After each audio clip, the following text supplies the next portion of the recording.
I was thinking about something today, and I'm always thinking. I know I'm a thinker. It's what I do. Okay. And this might sound weird at first, but just stay with me.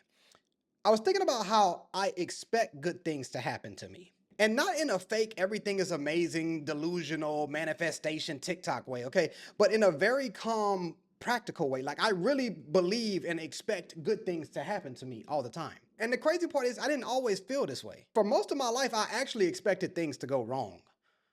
Man, that sounds so bad just saying it out loud. Holy moly. I expected to get let down. I expected disappointment. I expected, yeah, that didn't work out. So when something good did happen to me, it almost felt like I was suspicious. Like, wait a minute. Oh, well, if something good happened right now, then let me just wait a little minute. Something bad's coming right after it. Like that's how I thought growing up. And I didn't realize it at the time, but that expectation was shaping how I moved. And it affected so many things in my life. When you expect things to fall apart, you hesitate. It's almost like you brace yourself and wait for the bad things to happen. You halfway commit because subconsciously you don't think it's gonna work out anyway. It's like, no, Steve, it probably would have worked out if you would have fully committed. You setting yourself up for failure from the jump, bro. You're not even fully showing up in your own life. And honestly, I think all this started in childhood. Well, which most things usually start in childhood, right? I think as a kid, I was so used to things never going my way that I developed this coping mechanism where I would expect things to not work out. That way I wouldn't hurt my own feelings if they didn't. And by doing this, I would be really happy when things did work out. Almost like, oh, look, life rewarded me a little treat. Like I'm not supposed to always get treats from life or something. I think just because we grew up so broke, and I would always ask my mom for things. She's like, dude, I don't have the money for that, bro. I don't have the money. I don't have the money. And so I just was like, man, that translated to other areas of my life. It's like, well, I guess I don't deserve good things then, since I never have good things, you know? As a kid, you don't know that you're not supposed to think like that, right? You're just coping. But later, as an adult, I realized that by doing this, all I did was turn myself into a pessimist. Oh y'all, I'm having realizations as I'm talking to y'all about this, so please forgive me if I bust out laughing. I'm just laughing at myself because I can't believe I thought like this. Oh my God. I just turned into a big pessimist, man. And we all know that pessimism is just a lazy form of self protection. So I changed that, man. I changed that as soon as I realized that that was holding me back in life. There's no way I can go after all the dreams and the goals I want to achieve by thinking like that. That's crazy. And I heard this thing one time. It was like what you expect determines what you notice, what you prepare for, and what you tolerate. I was like, oh my God. It's like a chain reaction. It's a domino effect. Because if you expect things to go wrong, your brain is in defense mode all day. But if you expect good things to happen, your brain is ready to receive good things all day. And that made so much sense to me, man. I was like, man, I've been playing the game wrong, dog. I've been playing life wrong, bro.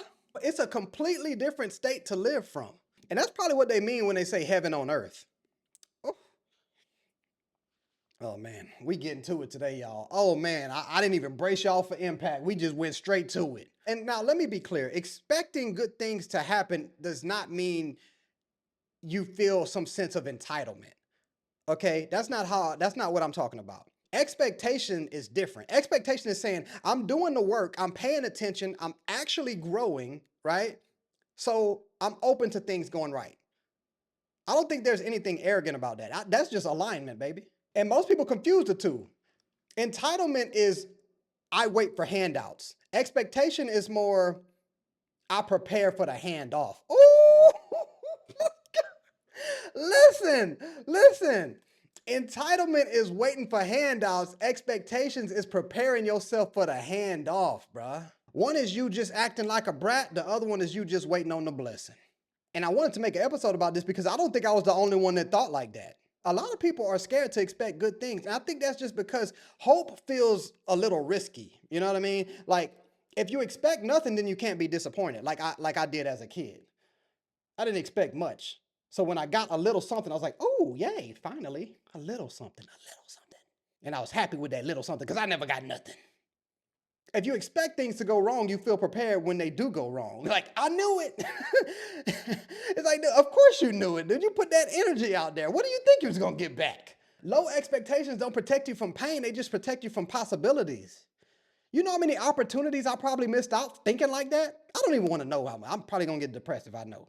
And when I started expecting good things, nothing magical happened overnight. Like life didn't suddenly get easy. Problems didn't disappear. Hell, I still have problems. I still have problems, but I changed. I started speaking differently and thinking differently. I didn't approach opportunities like, oh, this probably won't work. I approached them like, let's see what happens. Let's see what happens. I put the work in. I'm ready. I'm prepared. That small shift matters more than people think. Hell, it mattered more than I realized. It's a change in perspective. That's bigger than a change in perspective. That's a paradigm shift, really. All I really did, if I'm thinking about it, was give myself hope. I just started being more hopeful. That's really what it is.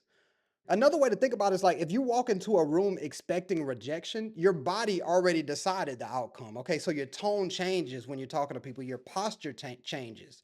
But if you walk in expecting things to go right, like not guaranteed, but just a possibility that they might go right, you show up more clearly. The clarity is attractive to people. You seem more sure of yourself, and that clarity creates momentum. See how that small shift in thinking changes everything? And one phrase I heard over and over in my childhood that probably shaped that way of me thinking? Don't get your hopes up. Don't get your hopes up. I would hear that all the time from everybody at school, at home. Nobody was getting their hopes up. Man, sometimes you need to get your hopes up. I don't say that no more. I don't say don't get your hopes up because what you really mean when you say don't get your hopes up is instead of building my resilience towards disappointment, I'm gonna lower my expectations. Come on, man, that's not wisdom. That's just avoidance. You're not managing risk, you're just managing your ego at that point. I'm getting my hopes up. I'm hopeful. I'm not choosing a guaranteed small life over a potential big one just because I'm scared of a temporary sting. That's crazy. I'm not thinking like that. I'm not even teaching my kids to think like that. We are hopeful over here. We get our hopes up. I actually think this is a skill because it's not easy to do whenever you've been, conditioned to think, slightly negative like that. Expecting good things is a skill because it's built by evidence. When you keep promises to yourself and you consistently show up and you stop abandoning your own standards and the stuff that you actually want, you start trusting your ability to recover from disappointment. So disappointment is not even that bad no more. It's like, oh well, that one didn't happen. We'll get them next time, you know? And then once you start trusting your ability to recover from disappointment, you no longer are scared to expect more. You're no longer scared to be hopeful. Boom. I just saved you like years of therapy for free 99. Stop playing. And like I said, the only reason I know this is because I went through it. So again, I don't expect good things because life is fair. I expect good things because I know how to respond when things go wrong. And that's the difference. And another thing I notice is when you expect good things to happen to you, you don't cling on as hard because you're not desperate, you know, and you're definitely not out here settling out of fear. Think about how many times we didn't settle out of fear. I used to settle out of fear. I was treating scraps like blessings. Whew. God was probably like, bro, that's only a tenth of what I had planned for you, but okay. God was probably like, bro, my boy down there eating trash just because he hungry. He don't even know I got a real meal coming for him. Oh my gosh, I was settling for the scraps and calling it a blessing, y'all. And I noticed myself getting more patient. And I didn't even realize why I was getting more patient. See, the old me expected disappointment, so I would rush decisions. I was rushing to the disappointments. The new me expects growth, so now I move more patiently.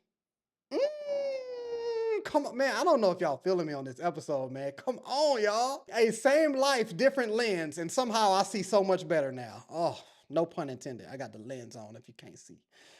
Got my lens on today. I decided to do an episode with shades on just to see how it make me feel. I feel cooler. And so, yeah, man, I just wanted to talk about that. I don't know why that was on my heart today. Um, I expect good things to happen to me. And again, not because I'm special or life owes me anything, but because I've decided to stop rehearsing disappointment before anything ever happens. And honestly, that alone has changed everything. Thanks for hearing me out.